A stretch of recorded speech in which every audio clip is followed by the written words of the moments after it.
Hello student, welcome to Akanksha computer classes. आज हम object oriented concept discuss करने जा रहे हैं, जिसमें से मैंने 4 कॉन्सेप्ट प्रीवियस वीडियो में डिस्कस कर लिए थे। यदि आपको वो वीडियो भी चाहिए तो मैं डिस्क्रिप्शन सेक्शन में उसका लिंक दे दूंगी। अब हम आगे पढ़ने वाले हैं कौन कौन से concept: inheritance, polymorphism, message passing and dynamic binding. ये सारे ऑब्जेक्ट ओरिएंटेड के कॉन्सेप्ट हैं, C++ इन पर बेस्ड है। तो हम यहाँ पर कॉन्सेप्ट जानेंगे और आगे आगे C++ के जब मैं आपको लेक्चर वाइज लेक्चर दूंगी तो उसमें जैसे जैसे मैं प्रोग्राम बताऊंगी वो इन कॉन्सेप्ट पर बेस्ड है, तो आपको एटलीस्ट कॉन्सेप्ट तो पता हुआ होना चाहिए। आइए, हमारा टॉपिक है इनहेरिटेंस। आगे बढ़ने से पहले जो भी स्टूडेंट हमारे साथ जुड़ रहे हैं, चैनल को लाइक और सब्सक्राइब कीजिए। देखिए, इनहेरिटेंस मीन्स कोई चीज है आपके पास, कोई भी क्लास है या क्या हो, कोई भी सॉफ्टवेयर, कोई भी ऑपरेटिंग सिस्टम, कुछ भी आपके पास है, तो ये आपके पास है एग्जिस्टिंग। अब एग्जिस्टिंग चीज से आप अपनी न्यू वन क्लास में या न्यू किसी अपने प्रोजेक्ट में कुछ फीचर एक्सेस कर रहे हो। एग्जिस्टिंग प्रोजेक्ट से आप प्रोजेक्ट समझ सकते हैं, एग्जिस्टिंग प्रोजेक्ट से आप न्यू वाले जो आप प्रोजेक्ट क्रिएट कर रहे हैं वहां से फीचर यूज कर रहे हैं, तो that is inheritance. Like real life में आप ये समझ सकते हैं, जैसे पेरेंट्स हैं, पेरेंट्स से बाय डिफॉल्ट चाइल्ड कुछ ना कुछ कैरेक्टरिस्टिक्स इनहेरिट करता है। लाइक पेरेंट्स के कर्ली हेयर्स हैं तो उनके चाइल्ड के भी कर्ली हेयर है। तो ये क्या हो रहा है, प्रॉपर्टी इनहेरिट हो रही है। एक न्यू मतलब एग्जिस्टिंग क्लास से न्यू वन क्लास में हमारी प्रॉपर्टीज जा रही हैं। एक इस तरह से भी समझ सकते हैं, जैसे आपके पास ऑपरेटिंग सिस्टम है, न्यू न्यू आते रहते हैं। लाइक जैसे हमारे पास विंडो 7 था, विंडो 7 के बाद विंडो 8, विंडो 8 के बाद विंडो 10, ऐसे आते जा रहे हैं। आप एक चीज देख रहे हैं कि ऐसा नहीं होता कि जब भी न्यू ऑपरेटिंग सिस्टम आता है उसमें वन टू वन सारी चीजें न्यू होती है। उसमें क्या होता है भाई, जैसे फाइल फोल्डर क्रिएट करना, अपीयरेंस, वॉलपेपर सेट करना, वो सब फीचर सेम रहता है, बस कुछ न्यू फीचर उसमें और एड ऑन होते हैं। ठीक, तो ये क्या है कि एग्जिस्टिंग सारे फीचर वही, लेकिन कुछ न्यू हमने ऐड कर दी। तो जो ये एग्जिस्टिंग प्रॉपर्टीज को लेना है, एग्जिस्टिंग प्रॉपर्टीज को हम किसी अपने प्रोजेक्ट में यूज कर रहे हैं या अपनी क्लास में यूज कर रहे हैं, दैट इज इनहेरिटेंस। इनहेरिट मतलब प्रॉपर्टीज को लेना, रीयूज करना। ठीक, तो ए क्लास से बी क्लास में आ रहे हैं, अभी क्लास मैंने आपको समझाया था प्रीवियस वीडियो में। तो इस प्रॉपर्टी को क्या कहते हैं, इनहेरिटेंस।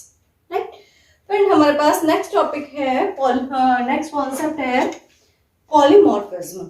पॉलीमॉर्फिज्म क्या होता है, देखिए, polymorphism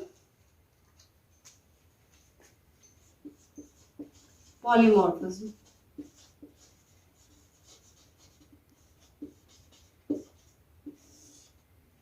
poly means many, morphism means form। ठीक है, many forms, one thing may exhibit in different forms। polymorphism means एक ही चीज different functionality आपको शो करेगी। ठीक है, जैसे एक एग्जांपल हम ले सकते हैं, मैनी फॉर्म्स, मतलब एक ही चीज को आप मैनी फॉर्म में शो कर सकते हैं। लाइक मैं लिखती हूँ 2 + 3, it will give add 5, addition कर देगा ये। ठीक है, ऑपरेशन क्या परफॉर्म होगा, एड। मैं यहां पर करती हूं Akanksha plus Gupta, Akanksha Gupta, it will give string, आकांक्षा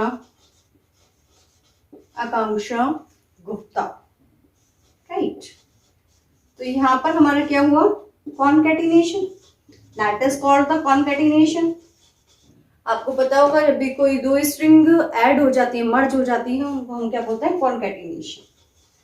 उस ऑपरेशन को हम क्या बोलते हैं, कॉन्कैटिनेशन, राइट।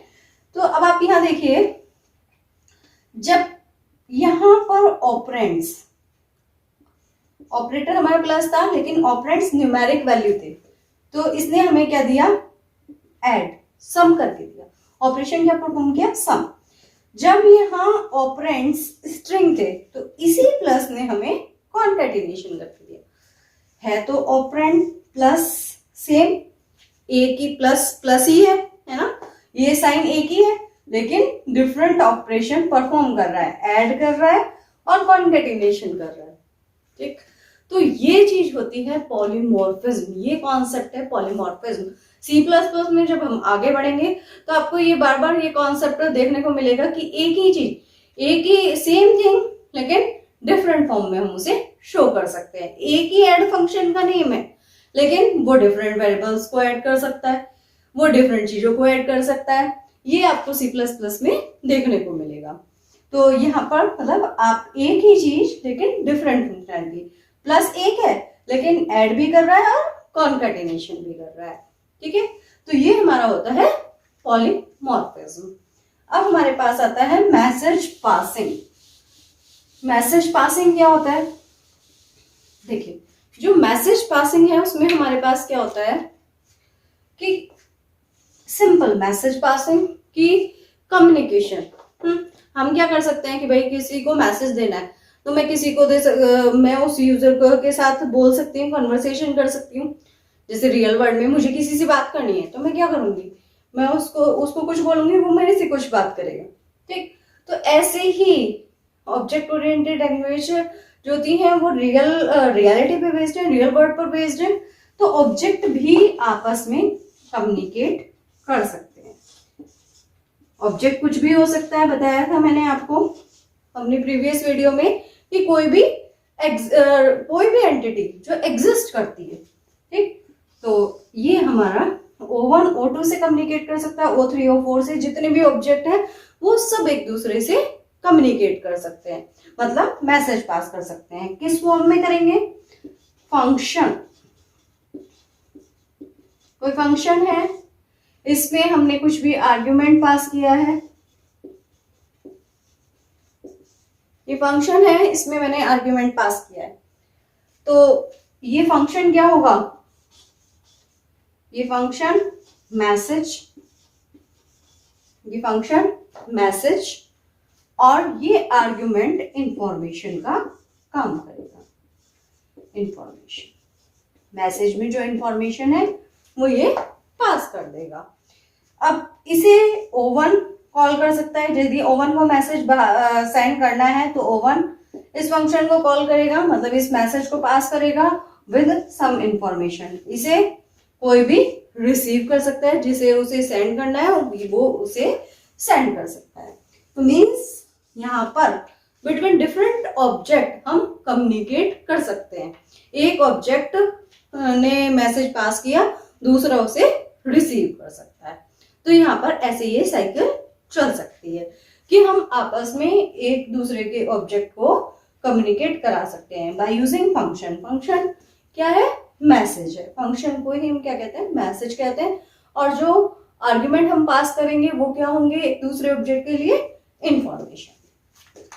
अब नेक्स्ट हमारा आता है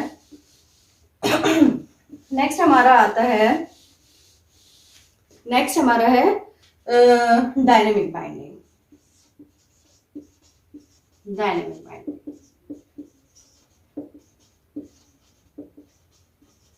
इसे लेट बाइंडिंग भी बोलते हैं, ऑब्जेक्ट ओरिएंटेड लैंग्वेज में इसे लेट बाइंडिंग भी बोलते हैं। देखिए डायनेमिक, एक होता है स्टैटिक बाइंडिंग और एक होता है डायनेमिक बाइंडिंग। स्टैटिक बाइंडिंग जो डिसीजन हम कंपाइल टाइम पर लेते हैं, जो डिसीजन कंपाइल टाइम पर लेते हैं वो क्या होते हैं, स्टैटिक बाइंडिंग। उसे हम अर्ली बाइंडिंग भी बोलते हैं। और डायनेमिक बाइंडिंग जो डिसीजन एग्जीक्यूशन टाइम पर लिए जाते हैं, रन टाइम पर लिए जाते हैं, उन्हें हम डायनेमिक बाइंडिंग बोलते हैं। तो डायनेमिक बाइंडिंग कैसे होगी कि जो भी हम डिसीजन रन टाइम पर लेंगे, जैसे कोई फंक्शन है, ये किसी फंक्शन को कॉल कर रहा है, ये फंक्शन कॉलिंग है और ये फंक्शन डेफिनेशन है। यदि ये इसके साथ एसोसिएशन कंपाइल टाइम पर ही हो गया कि कौन सा जब फंक्शन कॉल हुआ तो कौन सी डेफिनेशन एग्जीक्यूट होनी है, यदि ये डिसीजन कंपाइल टाइम पर ही हुआ तो दैट इज स्टैटिक बाइंडिंग। पर हमारे पास बहुत सारे फंक्शन हैं, अब डिसाइड करना है कि कौन सा फंक्शन कौन सी डेफिनेशन एग्जीक्यूट होगी। ये डिसीजन यदि रन टाइम पर होता है that is called the dynamic binding. अब आप क्योंकि आप तो सी पढ़कर आए हैं तो सी प्लस प्लस में आपको ये लग रहा होगा कि ऐसे कैसे हो सकता है, ये सी प्लस प्लस प्रोवाइड करेगी। तो आपको सिर्फ यहाँ पर कॉन्सेप्ट के पॉइंट ऑफ व्यू से ये समझना है कि जो भी मतलब डायनेमिक बाइंडिंग में होगा वो कंटेंट जो बाइंड होंगे, एसोसिएट होंगे, जो भी डिसीजन लिए जाएंगे वो रन टाइम पर लिए जाएंगे। ठीक है, आपको सिर्फ ये चीज यहाँ पर समझनी है, कैसे होगा ये पॉलीमॉर्फिज्म, कैसे होगा ये कॉन्सेप्ट, कैसे आएगा वो आगे के हम लेक्चर्स में समझेंगे कि सी प्लस प्लस में ऐसी क्या क्या प्रोग्रामिंग है। जब मैं प्रोग्रामिंग कराऊंगी तो आपको समझ में आएगा कि हाँ ये फीचर होता है, ऐसी चीज भी होती है कि हम कुछ डिसीजन एग्जीक्यूशन टाइम पर भी ले सकते हैं, कुछ बाइंडिंग्स एग्जीक्यूशन टाइम पर भी होती हैं। ठीक है, यदि कंपाइल टाइम पर फंक्शन कॉलिंग फंक्शन डेफिनेशन से एसोसिएट होती है तो दैट इज स्टैटिक बाइंडिंग, और फंक्शन कॉलिंग डिसाइड करती है, मतलब एग्जीक्यूशन टाइम पर डिसाइड होता है कि ये फंक्शन जो कॉल हुआ है इसके साथ कौन सी डेफिनेशन एग्जीक्यूट होगी, तो ये होता है हमारी रन टाइम। ठीक है, डायनेमिक बाइंडिंग कि एग्जीक्यूशन टाइम पर डिसाइड करना। ठीक, तो यहाँ तक हमने सारे जो भी ऑब्जेक्ट ओरिएंटेड लैंग्वेज के कॉन्सेप्ट होते हैं वो डिस्कस करें one by one. I hope आपको ये कॉन्सेप्ट क्लियर होंगे। ऐसे ही C++ के न्यू वीडियोस के लिए चैनल को लाइक और सब्सक्राइब कीजिए। Thank you so much.